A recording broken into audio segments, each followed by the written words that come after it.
Hi everyone. Today I want to share with you my preparation for my check ride which I passed on May 8th, 2020. What I did a couple days before my actual check ride, I thought it was a great idea to be very well organized and show up to the test that you very well organized because that would set a precedent. What I did, I developed a binder and I used a checklist to have everything ready and know exactly what I need to put in there and not just have junk. Uh, what you could see here, this is the binder that I made. And I highly recommend that most of you guys do have. So the first thing that I have here, since I'm in the southeast region, I have the latest Charlotte sectional.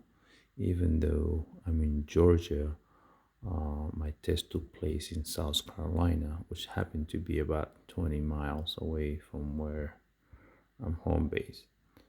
So this is the sectional chart, and I will get into it in a few minutes. But I mainly want to discuss what's in my binder as well. So kind of just have my main information in here. I had April 21st, 2020. That was my one of my check ride dates, which was pushed to the right because the plane had an issue with the oil pressure gauge, which is one of those instruments that require. So because of that, the part took a while to be delivered, manufactured, delivered from California. Once the part got here, it was determined did not meet the parameter, so they had to send it back. So it took a while, right? But May 8th, 2020, it was the date when we worked things out and able to did this. So what do I have in here? On the right side, you could see I have my plotter and I have my manual E6B. Very good tools. And you always want to have a notebook in case you have to write something down. You don't want to just write in the back of any paper that I have in here to just show that how well you organize. And I have a calculator. This thing doesn't cost much, maybe $1. So I have my cell phone on me, but at the same time, you just don't want to pop up my cell phone because when you open your cell phone to use the calculator, it's a distracting tool. So you still want to deal with that. Also, what I have here on the left side, I have my personal minimum checklist. That's something every pilot should have. It's a great information in here. Make sure that you are safe to fly. You don't have to have that, but I just had it with me. And what I have here is my passenger safety brief. Yes, you are required to brief your DPE as your first passenger about all the safety that pertain to the flight. So I actually gave him a copy when we got to the plane and tell him to go ahead read through it while I conducted my pre-flight. And some other one here. So that's what I have on this side. So when I showed up and I met with the DPE, he didn't tell me this, but I think he was very impressed that I have everything ready to go. When he asked for something, I didn't have to look for it. It was just right. On this side, I print this from the ACS, and this is the checklist. If you follow the checklist, you should have everything the DPE is going to ask you. Again, he is not going to ask you for something that's not listed in the checklist. So if you have everything on the checklist, then you guarantee you're not going to have any missing document. You just want to make sure you have current originals because he might ask for that. On this side, I just made a copy of my driver license just to show that so I don't forget. On this side, I have also a copy of my student pilot license from the FAA. On this side, I have my original third class medical, and he actually verifies the original, and you could tell from the signature from the doctor. So I have the original, and I label it with the tab as an original. I also had a copy ready from my IAGRA that is complete and signed by my CFI. One thing about this, when you show up, have your password ready. He's going to ask you to log in to IAGRA using his own computer, iPad, whatever he might be. Have your password ready so you are able to log in. He's going to verify all the information are accurate, specifically your last name, first name, middle initial, that has to match with your medical. If anything wrong or does not match or missing anything, he might not be able to proceed with the auto part. But this is what I did. I just print out a copy in case we had to do the paper version if you can't get online for whatever reason might be. So here also is going to verify my test. This is the original, so make sure you have a copy of your test because he will go over all the questions that you have missed on your knowledge test. Also had a copy, not the entire copy, but this is the latest ACS that he's going to ask you whether you are familiar with the ACS, because if you never looked at the Airmen Certification standard, this is what you're going to be tested on. All your test maneuvers comes, and even questions are all listed in there. So for the most part, so you having that copy, he wasn't sure that I've looked at it at least.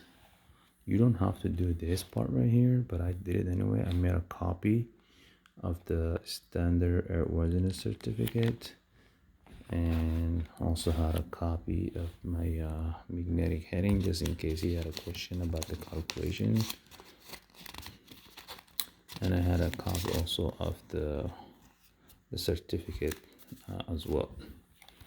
On this side, even though I have with me the actual pilot operation handbook, I just wanted to have this ready in case he asked about a specific question about performance, speed, etc. I could just take a quick peek if I'm not 100% sure about my answer. Had that in here. And also, what else do I have in here? Just have the table of content in case I need to know what section I need to look at. So fortunate for me, I didn't have to use or even look up anything. Weight and balance, it's also a big deal. So you need to know your weight and balance, and this is just kind of the diagram or the chart diagram, I think, that if you were to ask how do you know the arm for the rear seat, it's not a number that I just came up with, but he's interested to know, like, do you know where to look in the BOH? It's not someone just gave it to you or looked it up online. Be able to say, okay, this is the page, this is what I got my number. Be assured that you know how to look those things up. And I have also the rest of the charts. So what you can see, oh yeah, these are really big deal. You need to know your center of gravity. This is This is the money maker right here. You gotta know your loading graph. You gotta know your center of gravity, because he sure did ask me a few questions about forward CG and aft CG and what's that mean. But I did have just a copy here. Again, close performance. I've used all those to come up with the numbers for my clock.